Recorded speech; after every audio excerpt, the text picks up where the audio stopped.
একদম শর্টে আমরা একেবারে অন্তিম পর্বে রয়েছে, আমি সকলকে স্ট্যান্ড পয়েন্ট দেবো। তন্ময় বাবু বলুন একেবারে শর্টে। বিষয়টা পরস্পর বিরোধী যেভাবে গলা ফাটাচ্ছেন বিমল বাবু এবং রুবিদি, তারা নিজস্ব কেন গলা ফাটাচ্ছেন আমি জানি না। তবে বিমল বাবু বললেন যে আমেরিকার ফান্ডিং এ America care of India. Tanmoy বাবু আপনার 1 মিনিট সময় শুরু।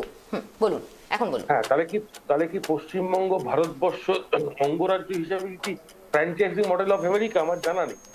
আমার জানা নেই যেখানে স্বাস্থ্য শিক্ষা ব্যবস্থাতে, যেখানে স্বাস্থ্য সাথীতে যেখানে স্বাস্থ্য সাথীর কোনো কাজ নেই, যেখানে সাথী ছাড়া স্বাস্থ্য ঘুরে বেড়াচ্ছে, সেখানে বিমল বাবুরা কেন গলা চিৎকার করে কথা বলতেন আমার জানা নেই।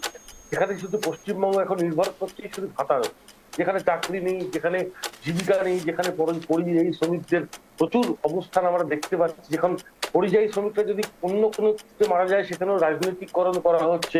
যেখানে পশ্চিমবঙ্গের অবস্থা শুধু রাজনীতি করো আর রাজনীতিকরণের মেরুকরণ করো, সেই জায়গাটা থেকে বেরিয়ে আসতে হবে এবং কালচার অফ বেঙ্গল সেই জায়গাটা থেকে এস্টাবলিশ করতে হবে। আজকের দিনে দাঁড়িয়ে বাংলার যে অবস্থা পুনর্গঠন করার জন্য যে কোনো রাজনৈতিক প্রতিক্রিয়াশীল মানুষকে স্বচ্ছন্দভাবে গণতান্ত্রিক পদ্ধতিতে আসতে হবে এবং যে কোনো রাজনৈতিক দলকে গণতান্ত্রিক পদ্ধতিতে ভাবতে হবে মানুষ।